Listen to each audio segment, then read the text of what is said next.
Chers amis, bonjour. Quelques petits mots avant Shabbat pour prendre un peu des forces pour ce Shabbat qui est tout à fait particulier, puisque c'est un Shabbat où on va sortir deux Sefer Torah.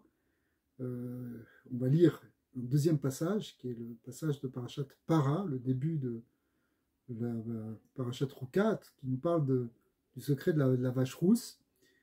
C'est aussi Shabbat Mevarechim, puisque c'est le Shabbat où on va bénir le mois de Nissan, qui est le mois de Pessah, et donc on va passer un cap dans cette préparation à Pessah et à la libération de Pessah. Alors, si Para est si importante à lire, cette vache rousse, certains décisionnaires pensent que c'est même une lecture qu'on doit écouter Minatora, d'après la Torah, pas simplement un décret des sages. Il faut essayer d'expliquer d'abord pourquoi il y a 4 parachiotes, 4 passages qui sont rajoutés dans cette période qui tourne autour de Purim et de Pessah. Exactement, en fait, on rajoute 2 lectures avant Purim et 2 lectures avant Pessah. Les 2 lectures avant Purim, on les a déjà lues.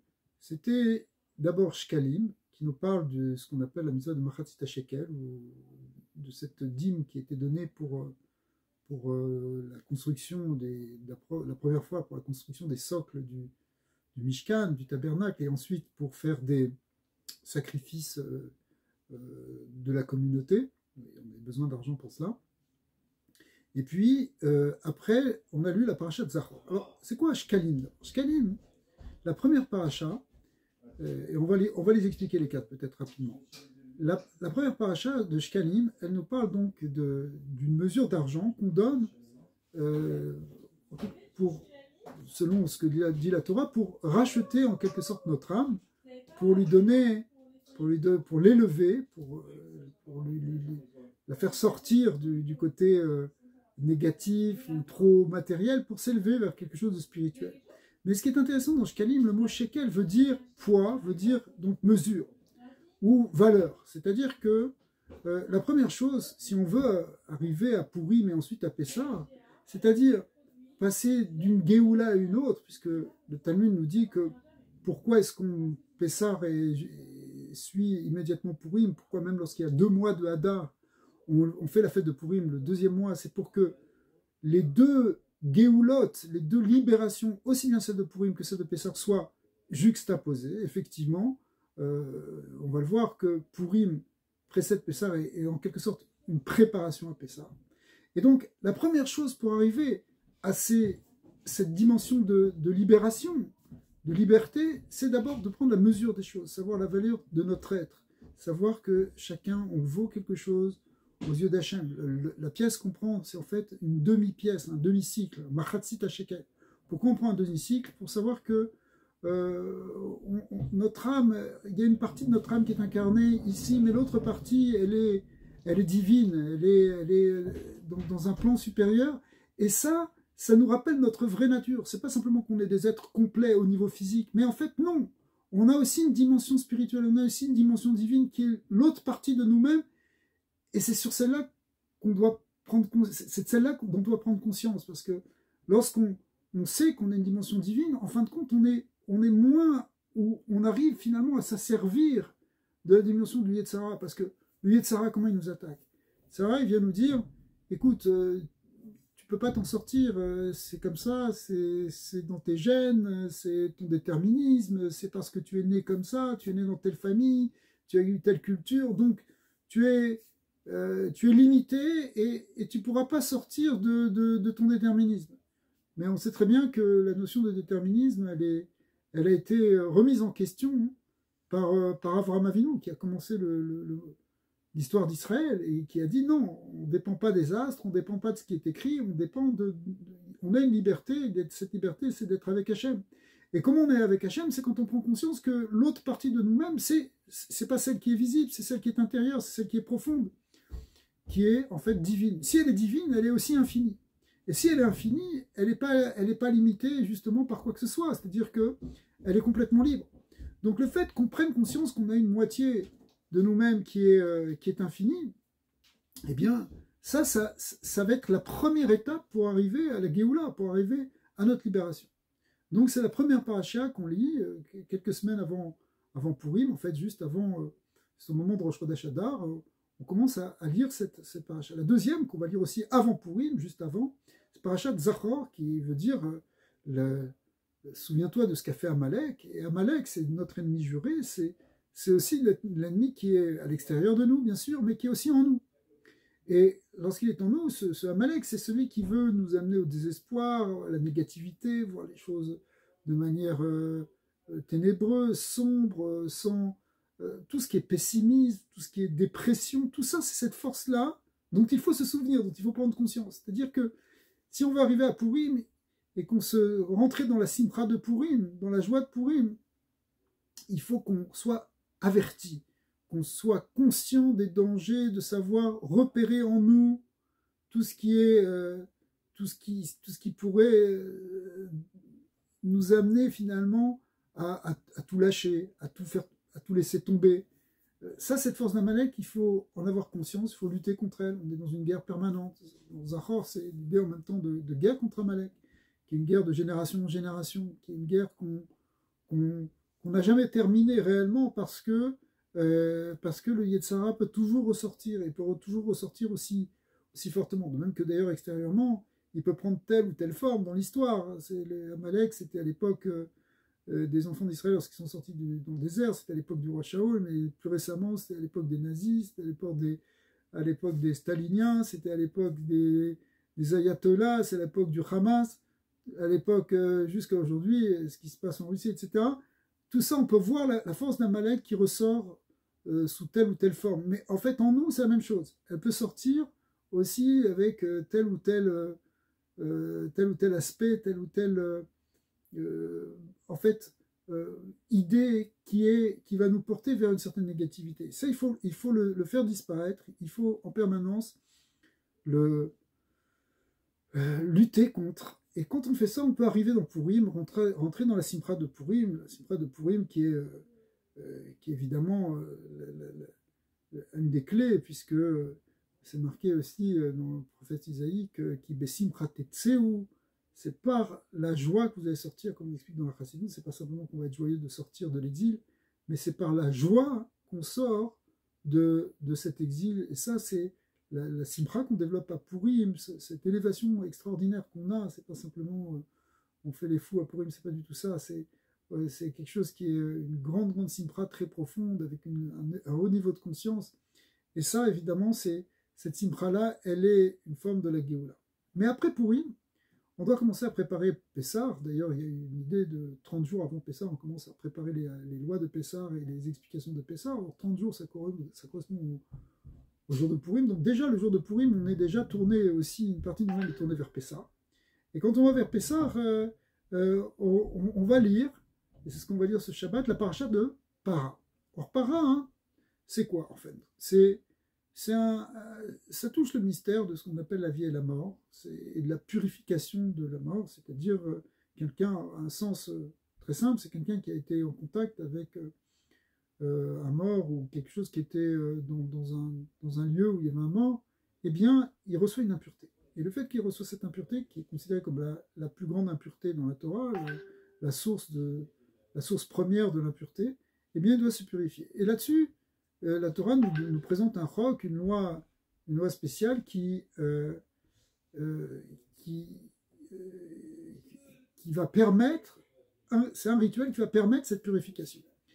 En 2 mots, il faut prendre une vache rousse, complètement rousse, qui n'est pas de poils blancs, qui n'a jamais porté de joug. Enfin, il y a tout un certain nombre de lois qui sont intéressantes.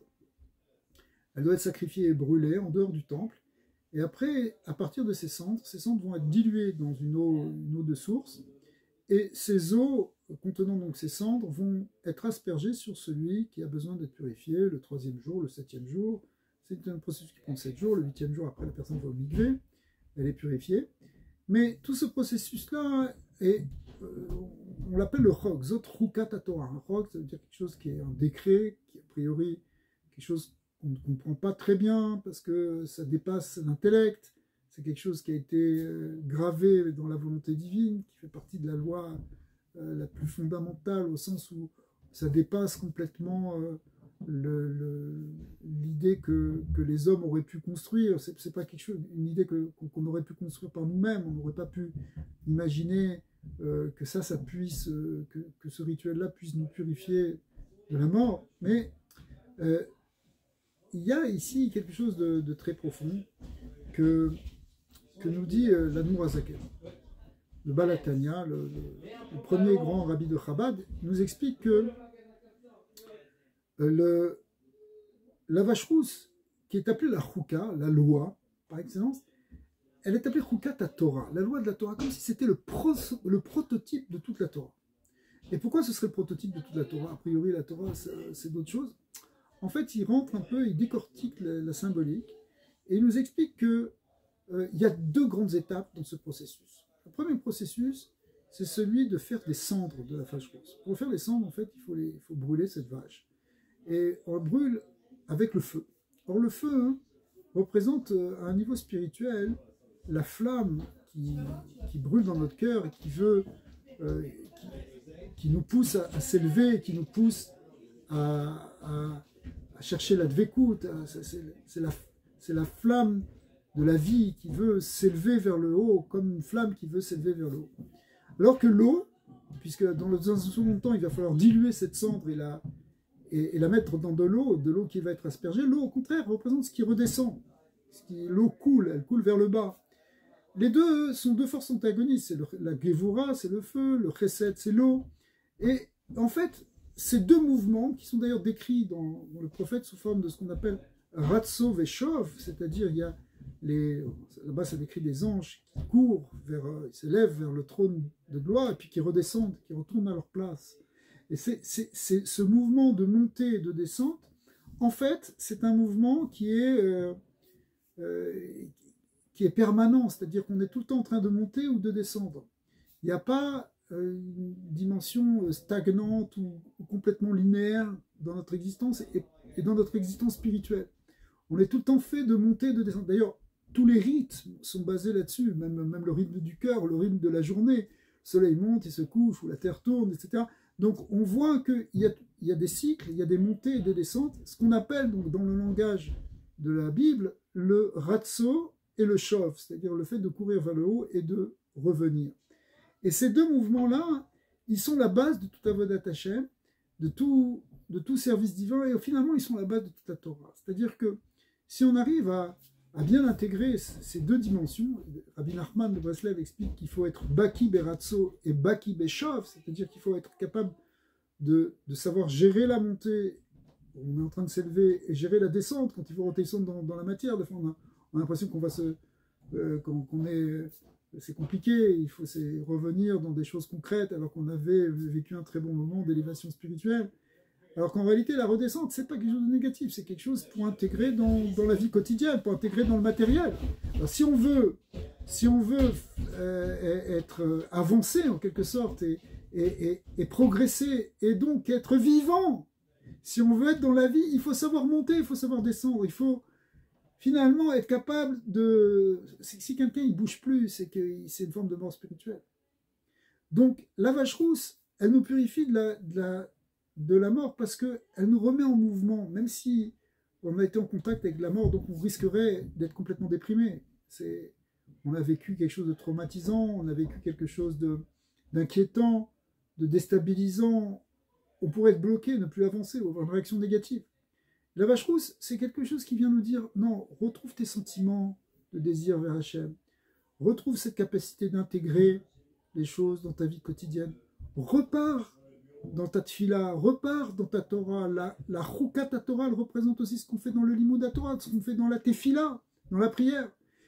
Et la parashat Para, peut-être qu'après Purim, on a vécu quelque chose d'extraordinaire, on a besoin d'être recentré vers le travail qu'on va faire, retrouver finalement ce battement de la vie, cette montée, cette descente qui est comme la pulsation du cœur qui fait que finalement on est vivant et on retrouve cette vie.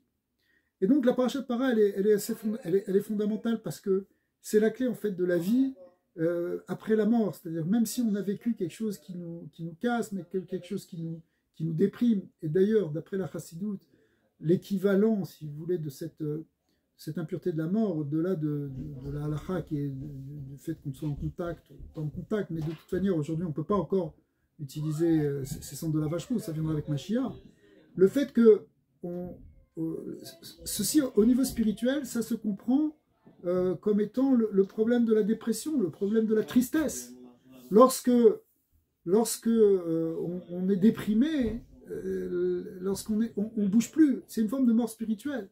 Le Baal Shem Tov dit que l'équivalent de la Tumat Met, c'est la Hatzvut, c'est-à-dire l'équivalent de l'impureté de la mort, c'est la tristesse, c'est la dépression. Lorsqu'on est dépressif, lorsqu'on est vraiment à l'arrêt. Or, retrouver la Simcha, puisqu'on a vu que la Simcha, elle est là tout au long de ces fêtes, même le Chag de Pessah, c'est Chag Kasher Vesamea, il faut que ce soit aussi Besimcha. En réalité, il faut qu'on trouve en nous des forces pour pouvoir dépasser la stagnation, dépasser la dépression.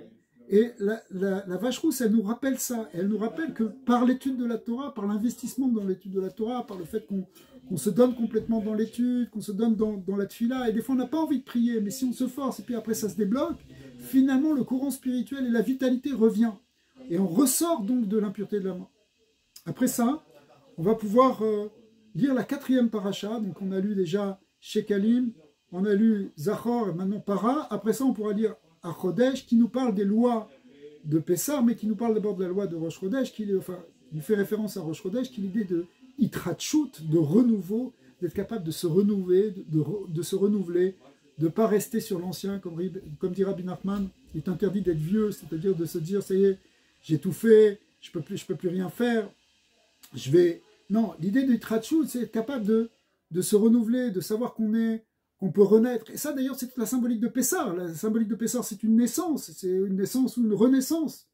Donc, cette capacité de se reconstruire, de se refaire de nouveau, de repartir à zéro, d'être capable d'être comme un enfant qui s'émerveille de la nouveauté, d'un nouveau monde qu'il découvre, ça, c'est quelque chose qui est aussi une clé fondamentale pour arriver à cette liberté de Pessah. Donc, en fin de compte, on pourrait rentrer après dans la symbolique du Korban Pessah, on le fera peut-être un jour, mais qui est l'idée justement de renouveau et de renaissance. Donc toute cette période-là qui va de Pourim, mais comme on l'a vu, qui commence même 2 semaines avant Pourim, et puis qui continue après jusqu'à Pessah, c'est une période propice à cette Géoula. On est en train de préparer cette Géoula, et ce qu'on veut, c'est que cette Géoula, elle devienne une Géoula effective et complète, pas simplement pour nous à un niveau individuel, mais que ça puisse se répandre dans le monde entier, qu'on puisse voir l'arrêt la fin des malheurs et des souffrances de chacun et de tous, et que l'arrêt des guerres, et qu'on voit que Mashiach Tzidkenu il se révèle, et que ce sera dans la Simcha, qui Besimcha Tetseu, que Akadosh Baruch Hu va nous sortir par la Simcha et dans la Simcha, et qu'il va enlever Ve'evir et Troa Tuma Mina Haaretz, qui va enlever le souffle d'impureté et l'impureté de la mort de la terre avec Triat HaMetim, et qu'on verra à ce moment-là une nouvelle Torah, comme c'est marqué, qui est Torah Me'atit Etse, Torah Chadasha Me'atit Etse, ça veut dire une nouvelle Torah, pas au sens que nouvelle Torah au sens de quelque chose qu'on ne connaissait pas, mais une nouvelle explication, une explication plus profonde, une Itratchut, un renouveau dans notre existence, dans notre perception de la réalité, dans notre vision du réel et du divin qui compose ce réel, avec Mashiach et Triat HaMetim. Amen, Ken Yiratzon.